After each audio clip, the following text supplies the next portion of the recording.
பக்தி உலகம் அன்பர்களுக்கு ஈஸ்வரின் அன்பான வணக்கங்கள். மறுபடியும் ஜோதிடர், அதிசய மனிதர், அம்மன் கொண்டாடி முருகப்பெருமாள் தான் மறுபடியும் ஒரு இன்டர்வியூ எடுக்கிறோம். வணக்கம். வணக்கம். ரொம்ப நாளா எனக்கு எழுந்த ஒரு சந்தேகம், இது அவங்களுக்கும் கூட ஆடியன்ஸ் கூட இருந்திருக்கலாம். இஷ்ட தெய்வத்துக்கும் குலதெய்வத்துக்கும் என்ன வித்தியாசம் இருக்கு? இஷ்ட தெய்வத்துக்கும் குலதெய்வத்துக்கும் நிறைய வித்தியாசம், நிறைய மாறுபாடு உண்டு. இப்போ இஷ்ட தெய்வம் அப்படின்னா நம்ம ஒரு கஷ்ட காலங்கள் இப்போ வந்திருக்கோம், ஊர் விட்டு ஊர் வந்திருக்கோம். இப்போ நானே திருநெல்வேலியிலேருந்து வந்திருக்கேன். இந்த மாதிரி பொழப்புக்காக சென்னைக்கு வந்த மக்களும் பல ஊர்களுக்கு போன மக்களும் இப்போ என்கிட்டே ஒருத்தவங்க சொல்கிறாங்க, நான் தெய்வத்தை தினமும் கும்பிட்றேன், தினமும் பூஜை பண்ணுறேன், 53 வருஷம் ஆச்சு அப்படிங்கிறாங்க. ஊருக்கு போய் எத்தனை வருஷம் ஆச்சுன்னா 53 வருஷம் ஆச்சு. இப்போ குலதெய்வங்கிறதே நிறைய பேருக்கு தெரியல. அதில் ஒருத்தர் சொல்கிறார், குலசாமின்னா எங்கள் அப்பா வழியில் உள்ள தெய்வம் தானே குலசாமி, நீங்கள் என்ன 16 வழியில் குலசாமின்னு சொல்கிறீங்க அப்படின்னு சொல்கிறாங்க. இப்போ எங்கள் அப்பாவுடைய அப்பா அம்மா எனக்கு தாத்தா பாட்டி, அம்மாவுடைய அப்பா அம்மா எனக்கு தாத்தா பாட்டி அப்படின்னு கோடு போட்டு கொடுத்தேன். எங்கள் அப்பாவுக்கு 4, எங்கள் அம்மாவுக்கு 4, 8. அப்போ என் மாமனாருக்கு 4, என் மாமியாருக்கு 8, 16 பெற்றுனா என் குழந்தைக்கு அந்த 16 குடும்பத்தினுடைய டிஎன்ஏ அப்படின்னு சொன்னேன்.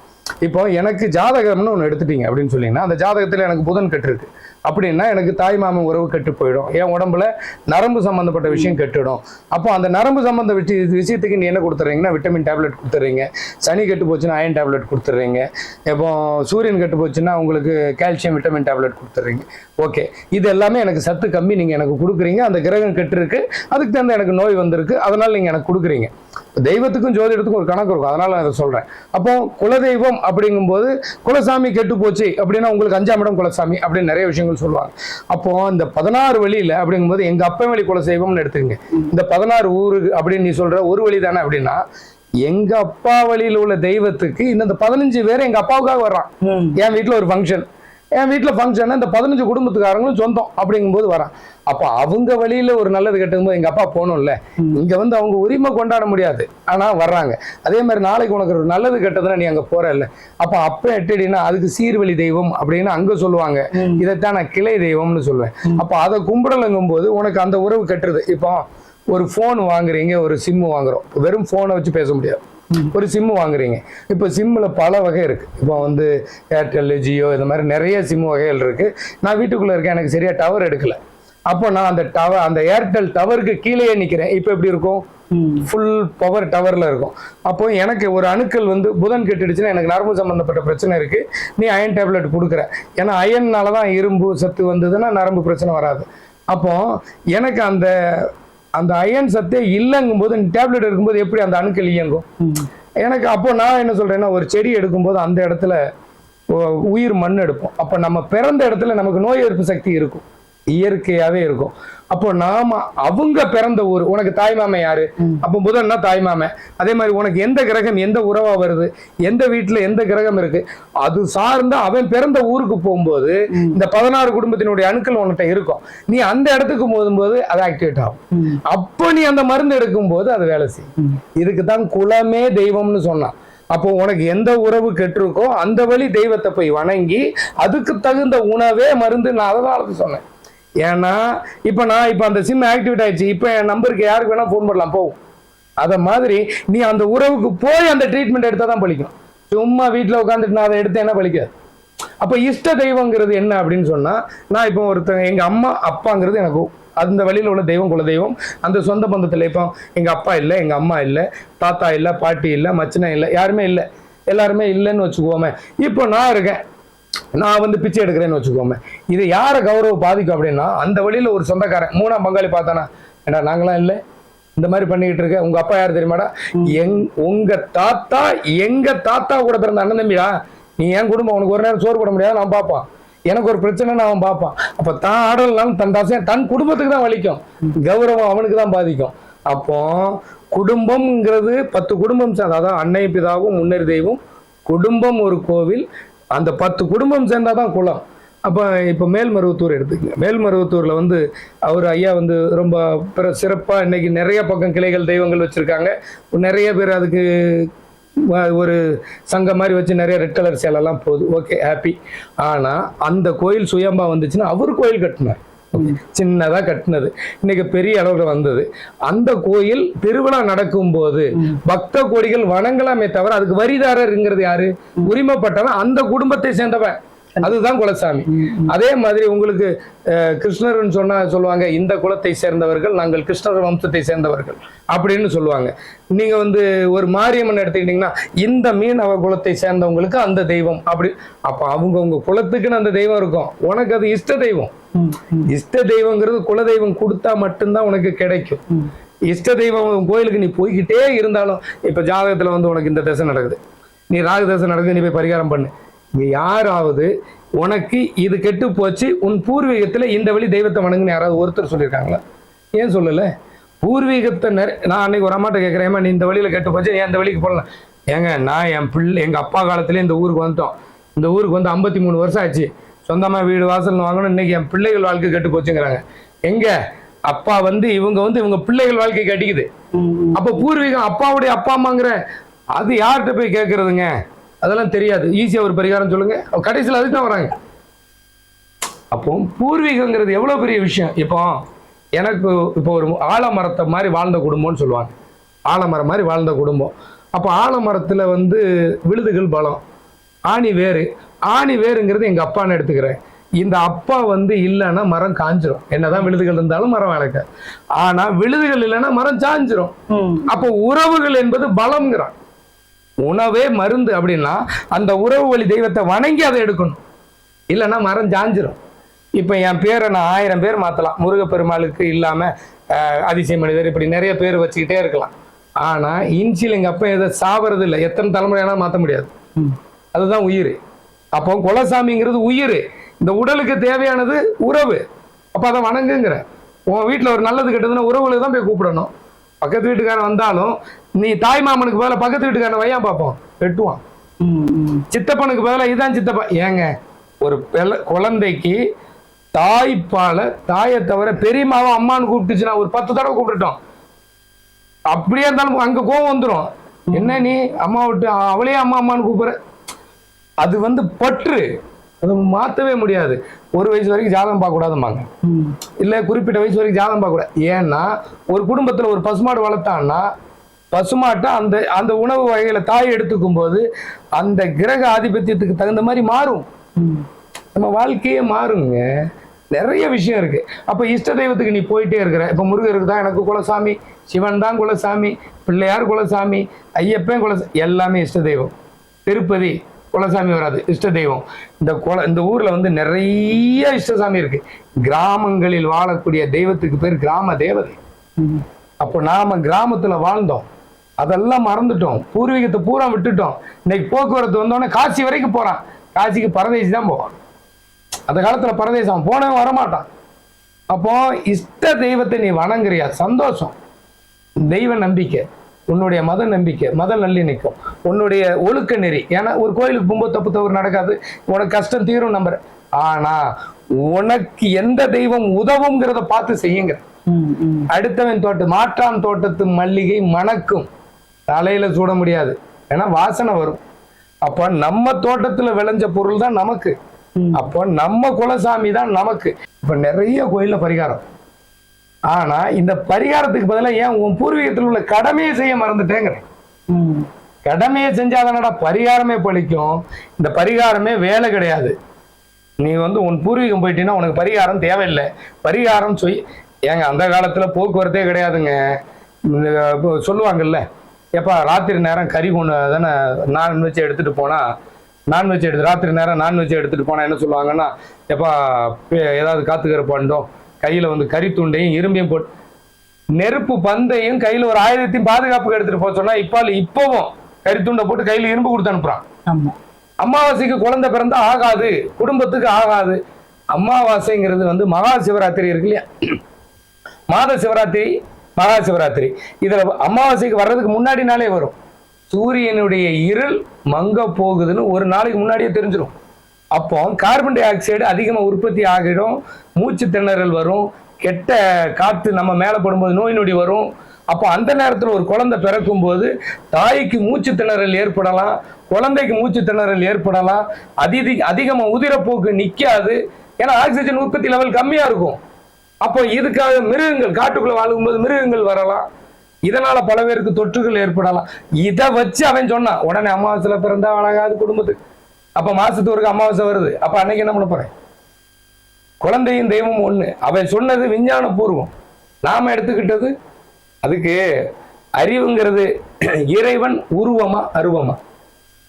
இறைவன் உருவமா அருவமா? அருவமா? அவ்வளவுதான். அருவம். உருவம் கிடையாது. உருவம் கிடையாது. அப்ப அந்த அருவத்துக்கு கொடுத்த உருவத்தை நம்புற. ஏன் அருவத்து அது உள்ள இருக்கிறது அருவம்ங்கிறத நம்பல. இந்த உடல் அழிந்த பின் இறைவனடி சேர்ந்தாருங்கிற அருவத்தை நம்பல. இயற்கை, சூரியன்னா சிவன், சந்திரன்னா பார்வதி, இவர்களால் படைக்கப்பட்ட முதல் 5 அறிவு ஜீவராசி வரைக்கும் இயற்கை. இயற்கை எய்தவனுக்கு பிள்ளையார் தான். நீ எந்த சடங்கு செஞ்சாலும் பிள்ளையார் தான். நீ என்ன ஹோமம் பண்ணாலும் பிள்ளையார் தான். எந்த கோயில் கட்டினாலும் முதல் பூஜை பிள்ளையாருக்கு தான். அதாவது இயற்கைக்குத்தான் முதல் பூஜைங்கிறான். அப்ப இயற்கை எய்தியவன் தான் முதல் கடவுளுங்கிறான். அவனுக்கு உருவம் இல்லை, இயற்கையில் கலந்தான். இயற்கை எய்தியவர்கள் தான் கோபுர கலசத்தில் மூலமா நேர கருவறைக்கு வைக்கிற. அப்போ இந்த கருவறையில கூட உங்களுக்கு வந்து வாயை கட்டி பூஜை பண்ணுவாங்க. காரணம் என்னன்னா, நம்ம மூச்சு காத்து கார்பன் டை ஆக்சைடு விடும். அந்த கருவறையில காத்து போகாத அளவுக்கு வச்சிருப்போம். அந்த கெட்ட காத்து கூட அந்த கருவறையில இருக்கக்கூடாதுங்கிறான். அப்போ நம்ம கருவறையில கெட்ட காத்து உள்ள போகாது, ஆக்சிஜன் மட்டும்தான் குழந்தை போகும், கார்பன் டை ஆக்சைடு வெளியில வந்துடும். அப்போ ஒவ்வொரு செகண்டும் நம்ம உடம்பு சொல்லுது, கெட்டதை விடு, நல்லதை எடு. அப்ப இந்த பிரபஞ்சத்தில் நிறைய கெட்டது. பரிகாரம், ஏமாறாத, அதுதான் ஏமாற்று வேலை. இப்ப நான் தான் உனக்கு பிரச்சனையை தீர்க்கிறேன்னே சொல்லல, உன் பூர்வீகத்துக்கு நான் அனுப்புவேன். அதுக்குண்டான வழிபாட்டை தான் என்னுடைய ஒவ்வொரு பதிவுலையும் சொல்றேன். நீ போற விருப்பம் இருந்தா நீ என்கிட்டயே வர, அதை பார்த்துட்டு நேர போ. முருகன் என்பவன் அறிவுக்கு கடவுள். அறிவுக்கு உருவம் இருக்கா? இல்லை. அன்புக்கு உருவம் கிடையாது, ஆசைக்கு உருவம் கிடையாது.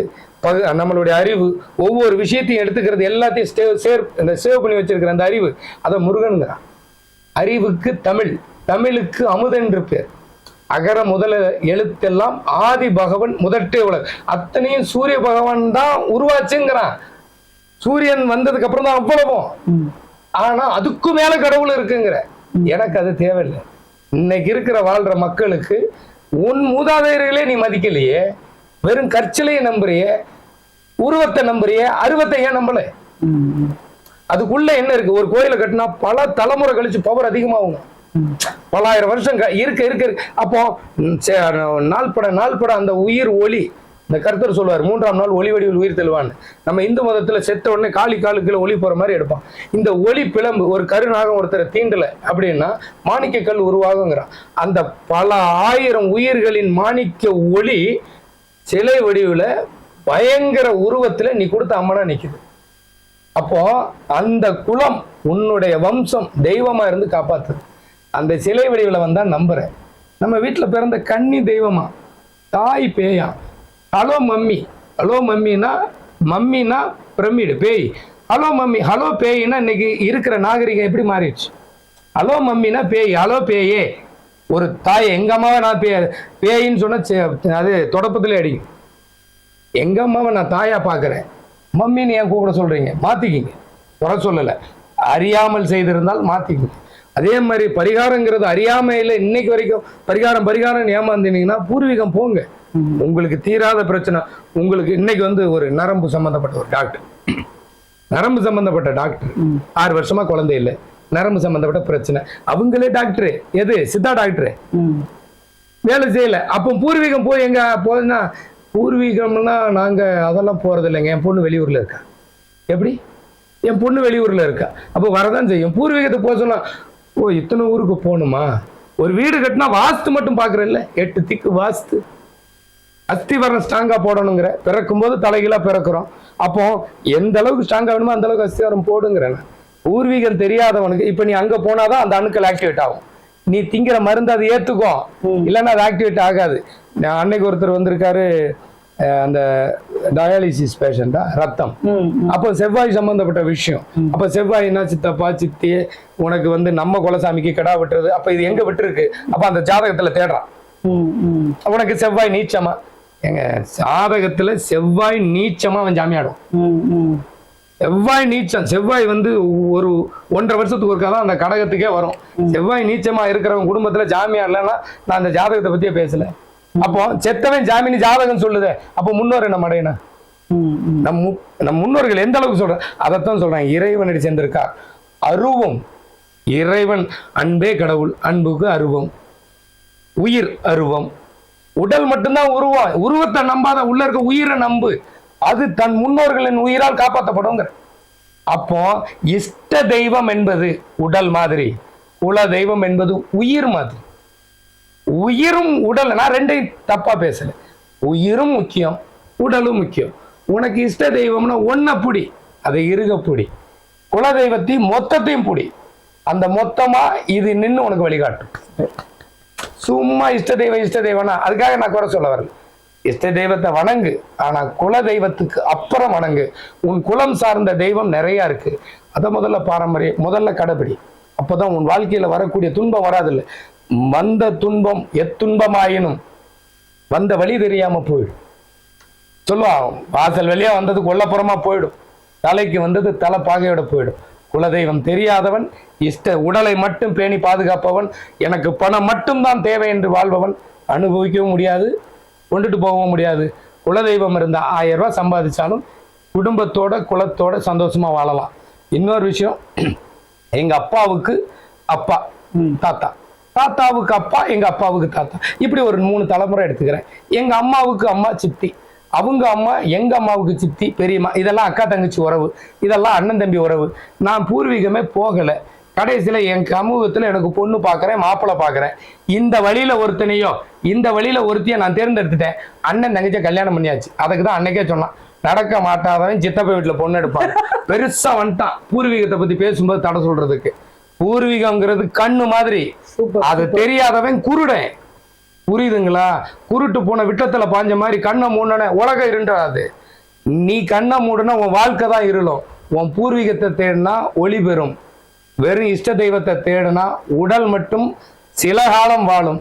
நீ பல காலம் பலாச்சோளை மாதிரி தோண்ட தோண்ட சுவையா இருக்கணும்னு நினைச்சின்னா உன் பூர்வீகத்தை தேடு, வாழ்க்கை வளமா இருக்கும். வரக்கூடிய துன்பம், வரக்கூடிய பிரச்சனை, இப்போ இந்த காலத்துல இந்த சமூகத்துல வாழக்கூடிய அத்தனை பிரச்சனைக்கும் தீர்வு இருக்கு. அந்த மருந்து வேலை செய்யணும்னாலும் உன்னுடைய உறவு காரகத்துவம் ரொம்ப முக்கியம். அதே மாதிரி உன் பூர்வீகம் சம்பந்தப்பட்ட கிளை தெய்வங்கள் ரொம்ப ரொம்ப முக்கியம். அதுக்கப்புறம் தான் இஷ்ட தெய்வம். நீங்க சொன்ன மாதிரி இந்த நடக்க மாற்றப்பட்டவன் சித்தப்பன் வீட்டுல பொண்ணு எடுத்தான்ற கதைக்கு எவ்வளவு பெரிய உள்ள அர்த்தங்கள் இருக்குன்றத நான் நீங்க சொன்ன பிறகுதான் எங்க அக்காட்ட போன் பண்ணி சொன்னேன். நாங்க அப்படியே இந்த வழி போறோம், எங்க அப்பா வழி எங்க அம்மா வழி எல்லாம் போகும்போது கரெக்டா நீங்க சொன்னது கரெக்டா வருது. அண்ணன் நிஜ கல்யாணம். உண்மையில ரொம்ப ஷாக் ஆயிட்டேன் நானு. இது வரைக்கும் நான் இந்த மாதிரியான ஒரு விஷயத்துல நீங்க நிறைய விஷயங்கள் எனக்கு ஷேர் பண்ணிருக்கீங்க. செம்பு சொம்ப மாறிட்டு இன்னைக்கு அதெல்லாம் அப்ப காப்பர்ல சாப்பிடும்போது, கேழ்வரகு முளைக்க வச்சு சாப்பிடும்போது காப்பர் சத்து வதையும் போது கெட்ட காத்து அண்டாது. அதனாலதான் உனக்கு அமாவாசைக்கு கேழ்வரக முளைக்க வச்சு சாப்பிட சொன்னா இவன் கேழ்வரக தானம் பண்ணுங்கிறான். நான் எப்படி விடுவேன்? விடவே மாட்டேன். இந்த தானம் ஒரு விஷயங்கள் அதெல்லாம் நீங்க சொன்னது தானம் பரிகாரம் யாரையும் விட போறது இல்லை. அதே மாதிரி இன்னொரு விஷயம் நீங்க சொன்னீங்க இஷ்ட தெய்வத்தை வணங்குங்க அப்படின்றீங்க. ஆனா எனக்கு தெரிஞ்சு இஷ்ட தெய்வத்தை வணங்கணுங்க ஏகப்பட்ட பேர் நல்லா தான் இருக்கிறாங்க. நீங்க திருவேற்காடு எடுத்துக்கோங்க, மாங்காடு திருச்செந்தூர் எடுத்துக்கோங்க, பழைய நீங்க சொன்ன மேல்மருவத்தூர், இன்னைக்கு அவங்க போறவங்களுக்கு எல்லாம் உண்மையில குலதெய்வம் தெரியுமா என்னன்றது எனக்கு தெரியல. ஆனா என்ன ஒரு நல்லா இருக்காங்கிறது பண ரீதி. நாம இதை பேசும்போது அவன் என்ன சொல்லிடுறான், பணம் இருந்தா போதுண்டா அப்படிமா. ஆனா அவங்க என்கிட்ட வர்றவங்க அத்தனை பேரும் படிச்சிருக்கான், பணம் இருக்கு, அந்த அடிப்பட்டு வழிபட்டு வேதனையில இருக்கான் பாருங்க, அவனுக்கு தெரியுங்க இந்த குலதெய்வத்தோட அருமை. பணம் காசு இருக்குப்பா, அனுபவிக்க முடியல. பணம் காசு இருக்கு, எனக்கு நோய் நொடி தீரலப்பா, பல வருஷமா துன்பப்படுறேன். இன்னைக்கெல்லாம் ஒருத்தர் நடக்கவே முடியல, நரம்பு சம்பந்தப்பட்ட பிரச்சனை, காசு இருக்கு, என்ன பண்ண போறீங்க? ஆனா அவர் எப்படி தேடி போவாரு? யாரு? அவர் மனைவி கஷ்டம் இருக்கும் பொழுது நீங்க சொல்ற மாதிரி 8 வழிகள் எனக்கு ஒருத்தர் கமெண்ட்ல போட்டுட்டாரு, நீங்க பாத்திருப்பீங்க. நீங்க அவங்க மாண்டு போயிட்டாங்க, முன்னோர்கள்லாம் மாண்டு போயிட்டாங்க, நீங்க எதுக்கு அதெல்லாம் போய் வணங்க சொல்றீங்க? அப்பா அம்மா இல்லங்கிறீங்க, தாத்தா பாட்டி இல்லங்கிறீங்க. சரி, அப்பாவுடைய அப்பா அம்மா, அம்மாவுடைய அப்பா அம்மா, உனக்கு தாத்தா பாட்டி. அவன் போக முடியலன்னா அட்லீஸ்ட் நீயாவது அந்த சாமி போகல, எங்கேயும் சாமி அங்கதானே இருக்கு, ஊர் அங்கதான் இருக்கு, சாமி அங்கதான் இருக்கு. இதே 100 கோடி சொத்து இருக்கு, டாக்குமெண்ட் உன் பேர்ல இருக்குன்னு சொன்ன விட்டுருவியா? தேடுங்கள் கிடைக்கப்படும், தட்டுங்கள் திறக்கப்படும், கேளுங்கள் கிடைக்கும் என்றார். இது கர்த்தர் வசனம் இல்ல, கர்த்தரை விசுவாசிக்கிற ஒரு மனித நேர் கொண்ட ஒரு, அதை எப்படி சொல்லலாம், மிகப்பெரிய ஒரு மனித குலத்தின் வித்து எழுதுனதுன்னு சொல்லிடலாம். நான் எந்த மார்க்கத்தையும் குறை சொல்ல மாட்டேன், அந்தந்த மார்க்கத்தின் தப்பான வழிமுறைகளை கண்டிப்பா தப்பு சொல்றேன். நீ வந்து மக்கள் தொண்டு, மகேசன் தொண்டு. இங்க யாருக்கு நீ போய் பரிகாரம் பண்ணி நீ என்னை தேடி வர்றவங்களுக்கு நான் வழிதான் காட்டுவேன். யார் என்கிட்ட வாக்கு கேட்க வந்தாலும் அவங்க முன்னோர்கள் எனக்கு வாக்கு சொல்றதா நம்பிதான் சொல்றேன். அவங்க என்கிட்ட கூட்டு வந்திருக்காங்க, அப்ப அவங்க பெரியவங்களை நான் கடவுளா பாக்குறேன். அவங்க முன்னோர்கள் எனக்கு கண்டிப்பா இவங்க வாக்கு சொல்லிடுவாங்க. அதனாலதான் பலிக்குது. ஏன்னா நான் கடவுள்ல எனக்குள்ள இருக்கிற என் முன்னோர்கள், அவங்க முன்னோர்கள் மூலமா எனக்கு உணர்வுகள். நீ டீச்சரா? ஆமா டீச்சர். நீ வந்து டாக்டர்? ஆமா டாக்டர். ஏன் எப்படி வருது? அந்த உணர்வு. அந்த உணர்வுக்கு உருவம் இல்லை, அதுதான் அருவம். அதைத்தான் இறைவனுங்கிற. என் எண்ணம் இறைவன். அப்போ என் எண்ணத்துக்கு அதிபதி வர்றவங்க, கூட்டிட்டு வர்றவங்களுடைய முன்னோர்களின் எண்ணம். அப்போ வெளிநாட்டுல ஒருத்தன் இருக்கான், அவன் வந்து நான் கனவு கண்ட எங்க ஊர்ல ஒருத்தன் செத்துட்டான் அப்படிங்கிறான். அப்போ உன்னுடைய எண்ண அலைகளை காட்டுது. அப்ப இறந்தவன் காட்சி கொடுக்குறான். உனக்கு இங்க காட்டுனது அங்க பலிக்குது. அதே மாதிரி அமாவாசை நாள்ல வந்து மகா சிவராத்திரிக்கு வந்து சிவன் வந்து உலகத்துக்கே ஒளி கொடுக்கக்கூடிய இருள் சூழ்ந்துருதுனா மகா சிவராத்திரிக்கே உஷாரா இருங்க அப்படிங்கும்போது எல்லா மக்களும் அன்னைக்கு வந்து இந்த சூரியனுடைய ஒளி எங்களுக்கு வேணும்னு உங்க எண்ண அலைகளை சிவனுக்கு பலமா கொடு. அவன் வருடம் முழுவதும் உனக்கு பலமா இருப்பான்னா, அன்னைக்கு தான் எனக்கு வீடு வேணும், நான் இன்னைக்கு விரதம் இருக்கிறேன், அன்னைக்கு நீ பட்டினி இருந்தா உனக்கு நோய் நொடி அண்டாது. அதுக்குதான் அந்த ராத்திரி நேரம் ஒரு பகல் ஒரு ராத்திரி இருக்க சொல்றான். ஏன்னா ஒரு பகல்ங்கிறது அதுக்கு முன்னத்த நாள் அந்த இது என்ன சொல்லுவாங்க அப்படின்னா மகா சிவராத்திரி, அடுத்த நாள் அமாவாசை. அதனாலதான் ஒரு நாள் முன்ன ஒரு நாள் பின்ன. அதுக்குதான் ஒரு நாள் பட்டினி இருந்து பகல் ஒரு நாள் இரவு ஒரு நாள் இருக்க சொல்லுவான். அப்ப நம்ம என்ன அலைகள் எதை நோக்கி போதோ அது வேலை செய்யும். இப்படிதான் இந்த மாந்திரீக மயிர். என் வீட்டுல உள்ள தெய்வத்தெல்லாம் நான் கும்பிடும் போது நீ என்ன சொன்னாலும் அந்த மாந்திரிகனா என்ன செய்ய போகும்? நான் ஸ்ட்ராங்கா இருந்தா எந்த வியாதியும் எனக்கு வராது. அப்போ என்னுடைய அணுக்கள் வீக்கா இருக்கும் போது நீ எனக்கு ஏதோ ஒண்ணு பண்ற அப்படிங்கும்போது அது என்ன வேலை, உன்னுடைய எண்ண அலைகள் என்ன பாதிக்குது. அப்போ நான் அந்த ஊருக்கு நான் போகும்போது அந்த அணுக்கள் என்கிட்ட ஆக்டிவேட் ஆயிருது. அந்த உணவை நான் எடுத்துக்கிறேன், நான் பலம் பெற்றவன் ஆயிடுறேன், உனக்கு திருப்பி அடிக்கிறேன். இவ்வளவுதான். அதாவது மனிதனுடைய அறிவு அரிது மானிட. இந்த மனுஷனா 6 அறிவோட வாழ்றதுதான் கஷ்டமா. அதனாலதான் முருகனா அறிவுக்கு கடவுளுங்கிறான். ஓரறிவு இருந்து 6 அறிவுக்கு. அறிவு இல்லாத ஜீவராசி எங்க இருக்கு? இன்னைக்கு நீங்க ஓரறிவு ஜீவராசி நடந்தீங்கன்னா வழி கொடுத்துரும் அருகம்புல்லு, திருப்பி நடக்கலன்னா முளைக்கும். இப்போ ஒரு 2 அறிவு ஜீவராசி கடல் மீனுக்கு நீங்க உணவு கொடுத்தீங்கன்னா அது வந்து உங்ககிட்ட பழகும். ஆள் வந்துருச்சு நம்ம விட்ட ஆளுன்னு. இப்படி ஒவ்வொரு ஜீவராசியும் அன்பா பழகிறதுக்கு காரணம் அதனுடைய அறிவு. அதுதான் முருகன். என்னுடைய அறிவு இன்னைக்கு இருக்கிற நாகரீக வளர்ச்சிக்கு காரணமும் அறிவு, வீழ்ச்சிக்கு காரணமும் அறிவு. உன்னுடைய அறியாமைங்கிற இருளை போக்கி ஒளி பெறணும்னா அதுக்கு உபயோகப்படுத்து அறிவு. அதுக்குத்தான் கடவுள் முருகன். அவன் உருவமா இல்ல, அருவமா ஒவ்வொரு அணுக்களிடம் இருக்கிறான். மீண்டும் சந்திக்கலாம். நன்றி, வணக்கம்.